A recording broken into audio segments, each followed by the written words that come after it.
काले मनसा चलेन भक्त्या युक्तो योग बलेन चैव भ्रुवोर्मध्ये प्राणमावेश्य सम्यक सतम परम पुरुषमुपैति दिव्यम। योगी जन कैसे मरते हैं? प्रयाण काले मनसा चलेन, मन को अचल करके पद्मासन लगा करके बैठ जाते हैं योगी लोग, और अपने प्राण को ब्रह्मरंध्र से बाहर निकालते हैं बैठ करके। तो उस व्यक्ति ने कथा समाप्त होने के बाद पूछा, शायद वैष्णव जी थे बगल झरना गांव के, उन्होंने कहा, बोले महाराज ये तो योगी लोग कर पाएंगे, हम जैसे गृहस्थ भोगी लोग ऐसा कहाँ कर पाएंगे। हमने कहा योगी भी नहीं कर पाएगा और गृहस्थ भी कर लेगा। शर्त इसमें पद्मासन लगाने का नहीं, अभ्यास करने का। जीवन भर अभ्यास करे रहोगे तो मरते समय भी तुम सोए सोए नहीं मरोगे, उठ करके बैठ जाओगे। प्राण त्यागते समय तुम्हें निद्रा नहीं आएगी, नींद चला जाएगा। कई लोग कहते हैं क्या उपाय है महाराज कि मरते समय मुंह से राम नाम निकल जाए। मरते समय राम नाम यदि मुंह से निकालना है तो जीवन भर राम नाम का स्मरण करो, मरते समय भी तुम्हारे मुंह से राम ही निकलेगा। मृत्यु कब आएगी? मृत्यु कल आएगी नहीं, मृत्यु अभी हो रही, हर क्षण मृत्यु हो रही है, हर क्षण एक एक मिनट मर रहे हो, हर क्षण राम नाम लो, हर क्षण अभ्यास करो। मृत्यु के समय भी गणेश जी ने कहा राम नाम की इतनी बड़ी महिमा, अब मैं राम नाम के सिवाय कुछ नहीं जपूंगा। हर कोई राम नाम नहीं जप सकता, जिसको संस्कार मिला हो वही राम नाम जपता है। छोटे बच्चे कोई सिखाता है क्या उसको? कोई नहीं सिखाता, बस वो देखता है कि पिताजी खूब गाली देते हैं, वो आप ही आप गाली देना शुरू कर देता है। छोटा बच्चा देखता है हमारे पिताजी खूब राम नाम कीर्तन में बैठते हैं, आप ही आप वो कीर्तन करना शुरू कर देता है। संस्कार से व्यक्ति राम नाम जपता है, भगवत भक्त बनता है। संस्कार होना आवश्यक है। हमारे यहां दो प्रकार के संस्कार माने जाते हैं, एक बिंदु संस्कार और दूसरा नाद संस्कार। समय कितना हो गया? 6 बज गया क्या? 5 मिनट में बात पूरी कर दें, 6 बजे तक। श्री राम जय जय राम, श्री राम। सीताराम जय सीताराम,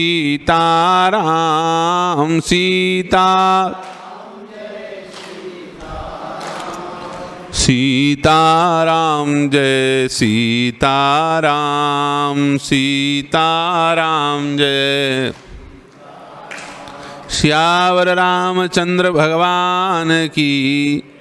2 प्रकार का संस्कार होता है, एक नाद संस्कार, संस्कार कह लो चाहे सृष्टि कह लो, और एक बिंदु संस्कार, बिंदु सृष्टि।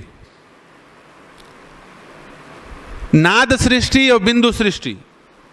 नाद सृष्टि माने एक पुरुष एक स्त्री विवाह करे अग्नि को साक्षी मान करके, और फिर वंश को बढ़ाने के लिए आपस में पुत्र उत्पत्ति करने का प्रयास करे, और फिर अपने अमोघ बिंदु से, बिंदु अर्थात वीर्य से कोई पुत्र और पुत्री पैदा करके अपने वंश को आगे बढ़ाए, तो इसको क्या कहते हैं? बिंदु सृष्टि। बिंदु के द्वारा, वीर्य के द्वारा उत्पन्न सृष्टि। अच्छा, जिसकी सृष्टि ना हो, जिसके कोई आल औलाद ना हो, ऐसे व्यक्ति शास्त्र कहते हैं वो पूत नाम के नरक में पड़ते हैं, नरक जाना पड़ता है उनको, है ना।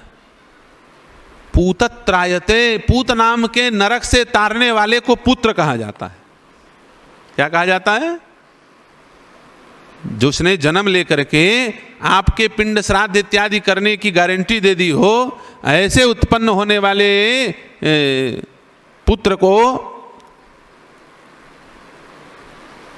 पुत्र कहा जाता है। पूत नामक नरक से जो बचाए, तार दे, उसे पुत्र कहा जाता है। जिसका कोई पुत्र नहीं, उसे नरक जाना ही पड़ेगा। यदि वो गृहस्थ है, यदि पुत्र नहीं है तो नरक जाना पड़ेगा।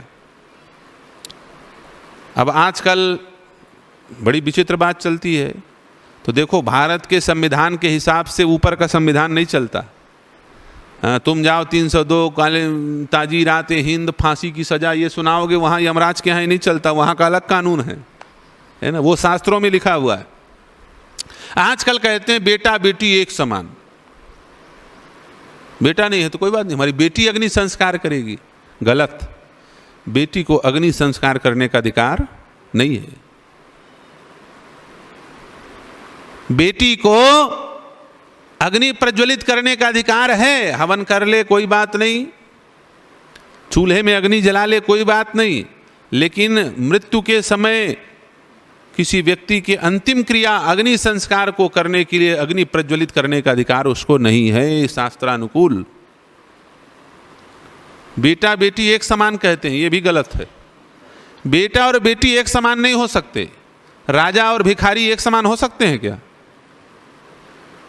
बेटा बेटी से ज्यादा महत्वपूर्ण नहीं, कम महत्वपूर्ण है। बेटी ज्यादा महत्वपूर्ण है। आप बोलोगे कैसे?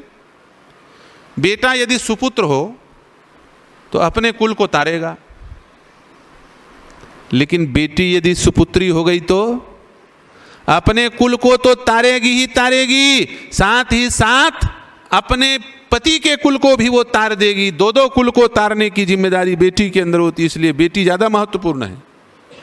लेकिन फिर भी इतने महत्वपूर्ण होने के बाद भी दोनों की अपनी अपनी मर्यादा है। अग्नि संस्कार करने का अधिकार पुत्री को नहीं है। इसलिए भावावेश में आजकल लोग कह देते हैं हम मरेंगे तो हमारी बेटी अग्नि संस्कार करेगी। वो भले बोल दे, मरने के बाद उसका अग्नि संस्कार उसके किसी गोत्रज के द्वारा ही कराना चाहिए, पुरुष के द्वारा ही कराना चाहिए, ये शास्त्र सिद्धांत।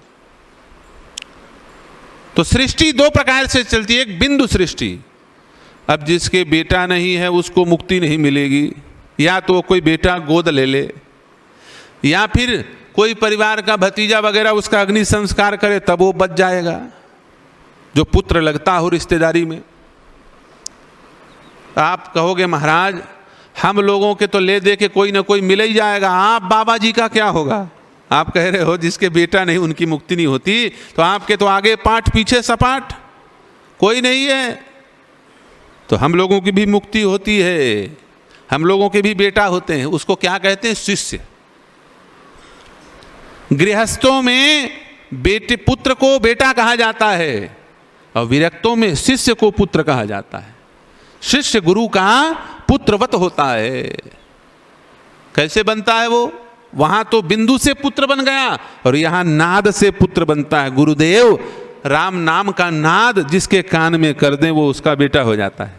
मंत्र दीक्षा जिससे प्राप्त हो जाए। इसीलिए गुरु के मरने पर शिष्य को विधिवत शौच क्रिया करनी चाहिए, तेरी ही दसगात्र सब बनाना चाहिए, मुंडन कराना चाहिए। गुरु जब प्राण त्यागे, शरीर छोड़ दे, तो शिष्य को, क्योंकि शिष्य भी पुत्रवत होता है, गुरु के मरने पे उसको पूरा धर्म स्वीकार करना ही पड़ेगा।